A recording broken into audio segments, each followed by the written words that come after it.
Сәлем достар, бүгін бізде әңгіменің 3-ші бөлімі. Әр әңгімені жіберіп алмау үшін каналға тіркелуді ұмытпаңыздар.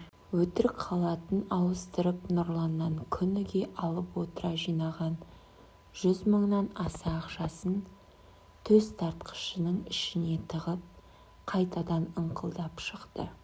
Жедел жәрдем келіп ауруханаға алып кетті. Артынан Нұрлан мен Мариям апай көлікпен жүріп отырды. Ауруханаға жеткізіліп бірден ультрадыбыстық зерттеуге алып кіріп кетті. Дәрігер барлығы жақсы екенін айтып берді. Ауруханаға жатқызуға ешқандай негіз жоқ екенін жеткізді. Ішке кезекші дәрігер келіп еді, дереу жыламсырай бастады. Екеуіне 2 қызыл қағазды ұсынып, шартына көшті. Ішім қатты ауырып тұр, үйде тыным жоқ, енем мен абысыным күн көрсетпейді. Күнмен жарыса тұрамын, түнде бәрінен соң жатамын. Ешкім мені аяғы ауыр демейді. Дәрігерлер оның шарасын дереу түсінді. Екеуі Құндызды жетектеп, дәлізде күтіп отырған енесі мен күйеуінің қасына жетектеп келді. Не болды? Жағдайы қалай? Бәрі жақсы ма? Сәбидің өмірі қыл үстінде тұр. Келініңіз ауруханаға жатудан бас тартты. Күндізбе сәбиге түсіп қалуы мүмкін. Жағдайын жазсаңыздар, аяғын көтеріп жиі жатсын, көңілін жабырқатпауға тырысыңыздар, ауыр көтермесін. Келін осында 1-2 күн жатсаңшы. Жоқ апа, маған үйде болған ұнайды. Сізбен жеңгем барда еш уайымдамаймын. Мариям сәбиге зақым келеме деп қатты қорқып кетті. Үйге келген бойда келіннің бар жағдайын жасады. Төсекке аяғының астына көрпешелерді қойып, аяғын көтеріп жатқызып, набат салып, ыстық шайын қасына әкеліп берді. Мұның бәрінің жалған екенін қайдан білсін? Бала десе ішкен асын жерге қоятын Нұрлан да әйелінің аузынан шыққан әрбір тілегін орындады. Ал әккі келін болса, бәрін алдында құрдай жорғалатып қойғанына мәз болып, үстелерінен күліп, қалағанын жеп ішіп жата берді. Телефон қолында, әрбір құрбысына қоңырау шалып мақтанып болар емес. Мұның бәрісінен хабардар, тіпті кейбірін өзі үйреткен ұстазы анасы да қызының әрекетіне мәз болып мақтап қояды. Бірнеше күн жата-жата жалға бастады. Төркініне барып жиған ақшасын жаратып, дүкен дәмханаларды аралап қайтқысы келді. Бірақ ауырып жатқан соң күйеуі мен енесі жібермесін білген қу әйел тағы да қулыққа көшті. Әсемнің ұлына айқайлап ұрсып жатқанын естіп сыртқа шықты. Қасына келіп актриса болып рөлге кірді. Жеңге, мен әдейі істеп жатқаным жоқ қой, балада неңіз бар? Айтарыңыз болса өзіме айтыңыз. Құндыз, сен не деп тұрсың? Мен саған емес, өз балама ұрсып жатырмын. Баланы желеу етпей-ақ қойыңыз. Маған тиістіріп айтып жатқаныңызды жақсы білемін. Құндыз, мен саған ештеңе дегенім жоқ. Ұрыссам өз балама ұрыстым. Білем, үйдің бүкіл шаруасы өзіңізге қалып қиналып жүрсіз. Бірақ мені де түсінуге тырысыңызшы. Әдейі істеп жатқан жоқпын ғой. Қайтейін енді? Күн төзбесең бала түсіп қалады деп жатыр. Мен саған жатпа дедім бе? Сен жоқ кезде де 6 жыл бойы осы шаруаның бәрін өзім жасап келдім. Бұдан кейін де жасай аламын. Екеуінің даусын естіп, Мариям үйден жүгіріп шықты. Әй келіндер, не болды? Не жанжал? Кіші келін, неге жылап тұрсың? Апа, мені кешіріңіздер, не болды? Айтсаңшы, ешқандай тірлік істемей жатқаным үшін жеңгем ашуланып бару үшін еркебұланнан алып ұрсып ұрып жатыр. Баланың жазығы не? Мен де әдейі жасап жатқаным жоқ.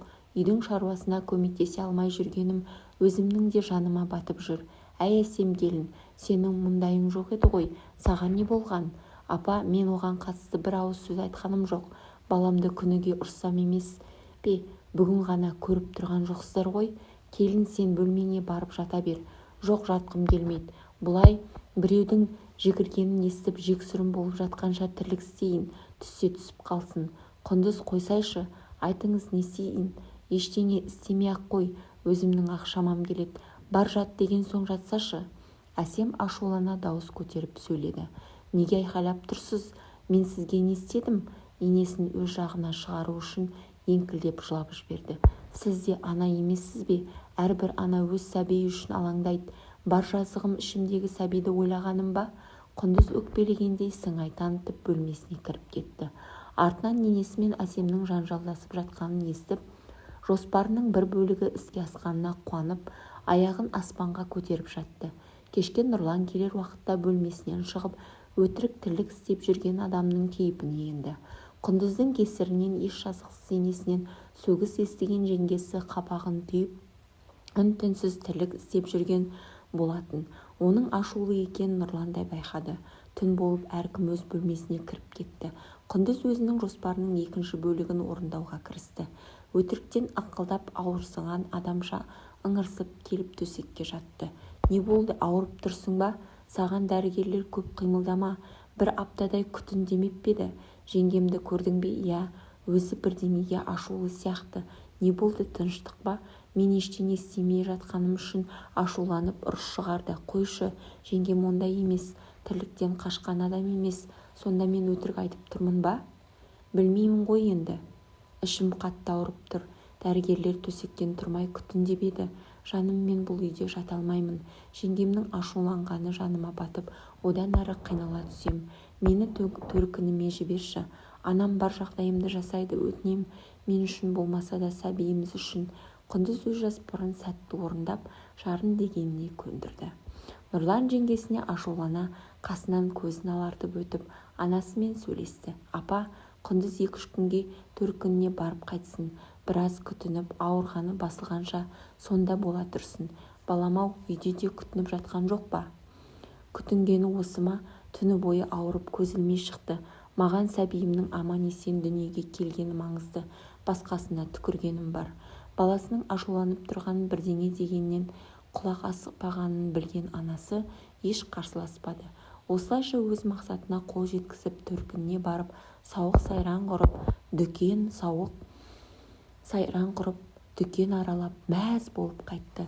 Сіңілісінің келгенін естіген Маржан сағынышын басып, әңгімелеспек болып келіп еді. Мейрамхана аралаудан босамады қолы. Сіңілісінің еш өзгермегенін байқап, іштей ол үшін алаңдап қалды. Анасы екеуі бір бәлені былықтырып жүргенін іштей сезді. Сіңілісі көшеге кеткеннен анасын тергей бастады. Апа, сендер не былықтырып жүрсіңдер? Тығылып алып күбір-күбір не әңгіме? Маған да айтсаңшы. Жай қызым, мен әңгімелесіп отырмын, онда тұрған не бар? Мен де сенің қызың емеспін бе? Ендеше маған да айт. Күнде қыдырып дүкен аралайтында ана қыз ақшаны қайдан алып жатыр? Қайдан алушы еді? Күйеуі берген да. Не болыпты қыдырса? Апа, ол енді бұрынғыдай қыз емес. Біреудің әйелі, біреудің келіні қыздай болып келте көйлек киіп, шашын жайып кеткені не?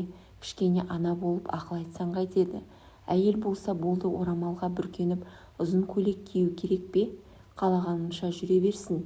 Апа, бұл шағын ауыл. Құда-құдағиыңыз көрші ауылда тұрады. Олардың құлағына жетсе ұятқа қаламыз. Елдің бәрі сен секілді аңқау емес. Оның ақылы өзіне жетеді. Ол үшін алаңдамай-ақ қой. Ақылы жететіндей не істепті? Оның қолынан бәрі келеді. Өз басын өзі сүйреп жүре алады. Қолынан бәрі келеді, апа. Күлкімді келтірмеш. Ғалия шыдай алмай Құндыздың бар істерін мақтана отырып баяндап берді. Масқара, айтарға сөзім жоқ. Оны қоя берші, әлі бала. Ал сізге не жоқ, апа? Таптардай басыңызбен ұялсаңыз қайтеді? Ақыл айтып, оны жөнге салудың орнына қолпаштап отырғаныңыз қалай? Өзіңізге ұл өсіріп отырсыз. Сізге де өз қызыңыздай келін келсе қайтесіз? Құдайдан қорықпайсыз ба? Сендермен әңгімелесіп, көңілім жадырап, қайтамын ба деп келіп едім. Келгеніме өкініп кеттім. Сендер үшін қатты ұяламын. Сау бол. Маржан ашулана келіп қалды. Өзі жүктіліктің әсерінен көңілшең болып жүрген болатын. Жол бойы анасы мен сіңілісі үшін ұялып жылай берді. Ал Құндыз ақшаның түбі көріне бастаған соң үйіне қайтуға дайындала бастады. Нұрлан жұмыстан соң алып кетуге келіп, бір сөмкемен келген қыз 3 сөмке көтеріп шыққанда Нұрлан таңданып біраз тұрып қалды. Ата-енесінен ұялып үндемей еді. Жолай ішіндегін шыдай алмай жайып салды. Байқаймын, базарлығың мол сияқты. Сен өзі күтінуге келдің бе, әлде базар аралауға ма? Не болыпты? Алсам, өзіме қажет дүниелерді алдым. Жаным-ау, артыңнан кеше ғана келген киімдерің аздық етіп жатыр ма? Жаңа күйімде тұр емес пе бәрі? Осы жеңгем 6 жылдан бері сол артынан келген киімдерін киіп жүр ғой. Тағы жеңгем, мені онымен салыстырғаның шаң қоясың. Осы үйлену оңай, үй болу қиын деген ақшаны үнемдеп жинап ұялатын әрекет ету керекпіз. Қайдағы үй? Енді болашақта өз алдымызға отбасы болмаймыз ба? Ол үйге сыймаймыз бәріміз. Неге біз кетуіміз керек? Сонда ағаңы дайын үйге ие болып қалады ма? Ол үйді онсыз да әрі бір кірпішін қалап ағам өзі тұрғызған. Мен оқу қылып, оқу тайраңдап жүрген едім. Онда әке-шешең алып берсін. Солардың міндет емес пе? Бұл өмірде әр адам өз тіршілігін өзі домалатады. Біздің өмір сүргеніміз біреуге міндет емес. Онда үйге қажетті азық-түлікті тасыма. Апа-атамның зейнет ақысы бар емес пе? Сол кісілер алсын. Ағаң істей алмаса, жеңгеңнің аяқ-қолы сау ғой, өзі жұмыс істесін. Олардың да жеп-ішкені бізге міндет емес қой. Осындайыңды қашан қоясың? Өзің ашуыма тиіп, сығырданымды қайнатасың. Осылайша 3-ші бөлім аяқталды. Әңгіме қызып келе жатыр. Келесі бөлімді тыңдау үшін каналыма тіркеліп кетуді ұмытпаңыздар.